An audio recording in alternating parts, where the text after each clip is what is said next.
All right, here we go. Is this episode 10? I guess this Well, you know, it turns out this is 11. 9 because 9, okay. Although it will be 11 posted because we have the AI one, which I don't think really counts as me and you. That's fair. And then we have me and my daughter. Okay. So total number posted right now today is 10, but only 8 of them are us. Okay. Right. So that's good. Well, all right. Yeah. What's the subject today? We're doing Mike and Nick and Nick and Alice. Is that what it was? Mike and Nick and Alice. Yeah. So. All right. Tell me what you think. Oh, to me, this movie, it was so much fun. I watched it through twice. Oh, really? I told myself I watched needed to watch it a second time. When we talked, we were going to do it.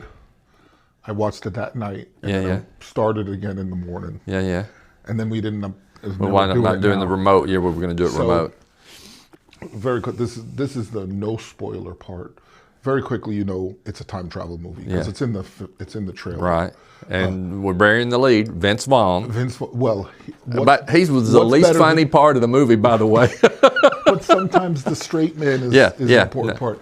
Yeah. What's better than Vince Vaughn in your movie? Two Vince Vaughns. Two Vince Vaughns. Okay. Yeah. And he plays himself and future himself. So it's Nick and future Nick. And it's Vince Vaughn. Yeah, right? It is Vince Vaughn. He is a good actor. Yeah. Don't get me wrong. But when he's playing that Vince Vaughn style, I'll watch that every week. Yeah. Like we talked about Bad Monkey. We haven't done an episode on Bad Monkey. But you know, my takeaway from it was it was one of the weaker Vince Vaughn performances. I mean, you compare it to like Bad Monkey, for sure, or Wedding Crashers, or So, yeah, but it's still this movie. It was subtle. I'm just saying he was more subtle, in my opinion. It worked, and this was more of a buddy movie with him and Quick Draw Mike. Yes, which I loved. All the characters. Yeah, no, that's what I'm saying. The rest of the cast was funnier than he was. Everybody was having a ball. Alice, we'll just say, I don't know where she came from, but I had to look her up because she's gorgeous. Yeah, I did. I looked her up too. And then, and so who's the one you just mentioned that plays Mike? Quick Draw Mike. He's... I'm going blank. Chris. He's one of the Chris's. He was in Wonder Woman. But yeah, he was in Westworld. Chris Pines? No, that wasn't Chris Pines? No, he was in Wonder Woman. Not Wonder Woman. He was in Westworld. Westworld. Oh, see, I'm getting the actors mixed up. But yeah, him and then Jimmy Boy. And quite frankly, one of the funniest characters I thought, and I'm not sure, was he the bartender or was he the guy that was telling him about... told him that he'd wasted his best dick years. Yeah, the dumbass. Yes. He goes, "You're such a dumbass." He's like, "Thanks, man." Yeah. No. He might have been my favorite character in the movie. Everybody was having a blast. Yeah. David Keith, the fantastic actor, he played the crime boss. Yeah. And I love him from. Did you ever see Men at Work? No. Okay, that's a movie we might have to watch.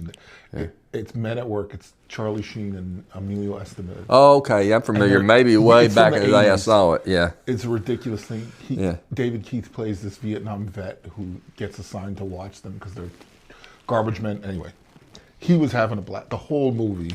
Yeah. So I don't think we've spoiled anything yet, but we might as well say spoiler warning. Anything. We're gonna just talk about whatever we want to talk about here. Yeah, for sure. Well, it was good. So it's a setup. It's all over one night, and it's the night that. And it's. Nick is with Alice, right? They're married, but it's a loveless marriage. Right. Mike is probably his best friends. They're gangsters. Yeah. And they have this whole cast of crew of characters. Yeah. And so the setup is that they have a rat, right? So Jimmy Boy, the son, the garbage kid, the adopted son of the crime boss, is just now getting out of prison. And he was in prison for 5-6 years. Yeah, for a while, for his best dick years. They had a lot of fun with that. They did. They kept coming back to it. I laughed every time. Let's take a moment to explain that. Yeah, so it's the night of a party, and they figured out that there's a rat in their crew. Mm-hmm. And what you find, and I liked in fact that this didn't get more complicated. So it's a time travel movie. It's not too complicated for a time travel movie. They don't go into paradox. Right. There's none of this. That's how he can hang out with himself. So what happens is Alice has started to cheat on Nick with Mike, probably his best friend. Right. He's also, you find out his name is Quick Draw Mike. Yeah. He wants out of the business. The two of them are going to run away together. But Nick has figured out that there's philandering on him. He's his own philanderer. Yeah, but double standard, as usual. Traditional. Yeah, right. He found out that who was the guy that was actually the rat. Oh, I wish I could. I don't think we ever saw him. They talked about. They only talk about talking about him by name. Yeah. The night he was a beloved. Everybody loved him. Whoever it was died. The violent Canadians. So one of the things that happened when Jimmy Boy gets put away to prison is they had a shootout with the violent Canadians. It was great the way they did. Those guys were really violent. Because of course Canadians are known for being the opposite. And it turns out, man, now I feel terrible. I should have taken some notes. So Nick found out that was actually the rat, that one guy they keep referencing. Yeah, Nick knew who the real rat was. Nobody else did, so that allowed him to pin it on Mike because he was mad at Mike about sleeping around with his wife. Who also was his friend. And then, unbeknownst to him, he set this up so that David Keith, the big boss, but the big boss, he wanted to go extra bad because it was his son that got put away in prison. So he sends after Mike a cannibal hitman.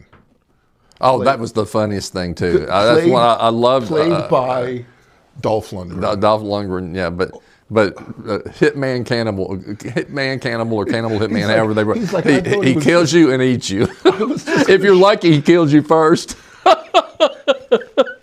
And then it was like, no, he doesn't like cats. Remember that scene?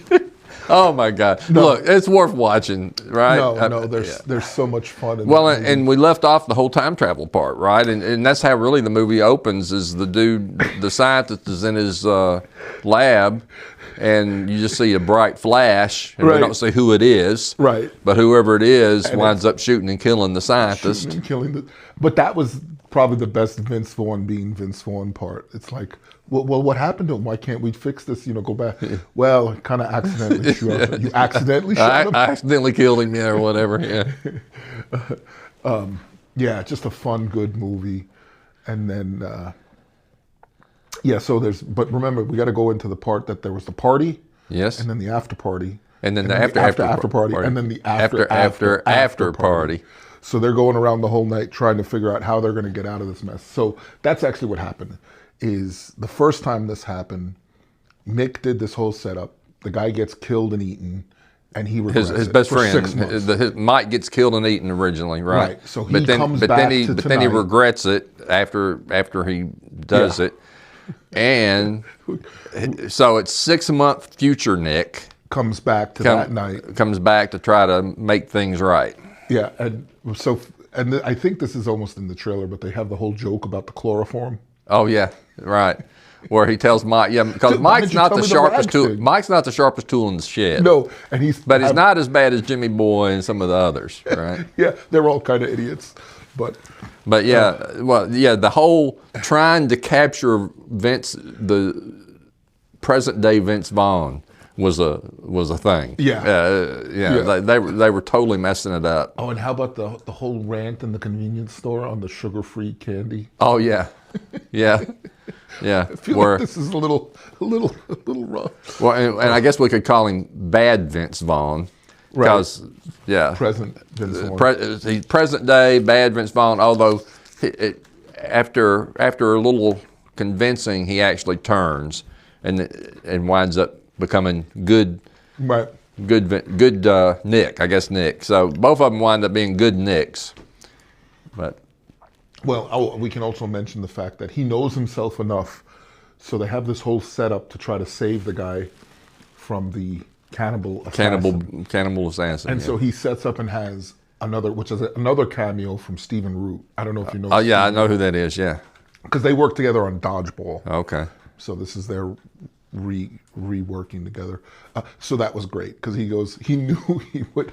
Yeah, they set up present day Nick to double cross them on purpose. To give him a lesson. To teach him a lesson, and because he witnessed Mike get killed.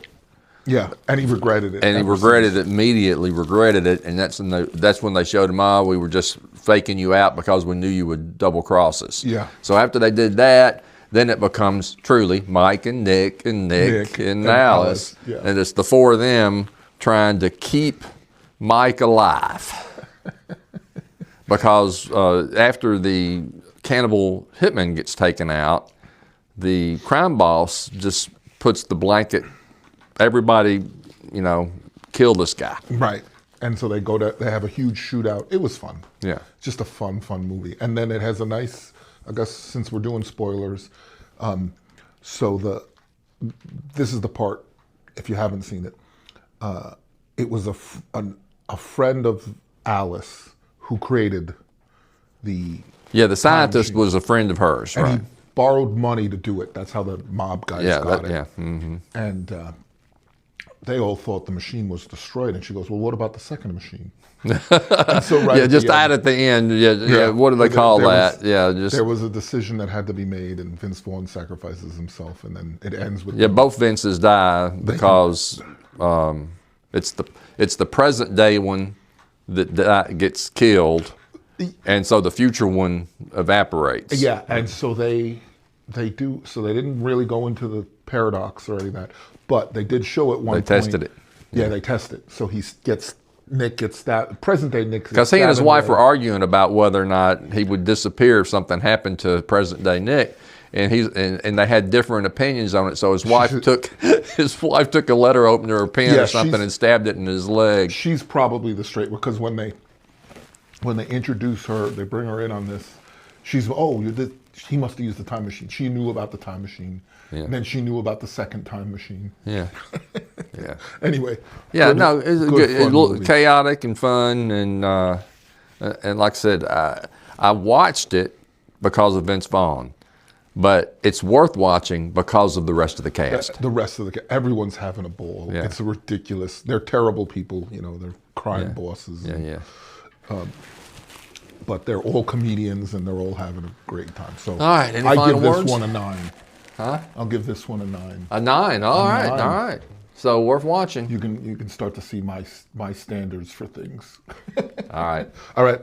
Very good. Bye.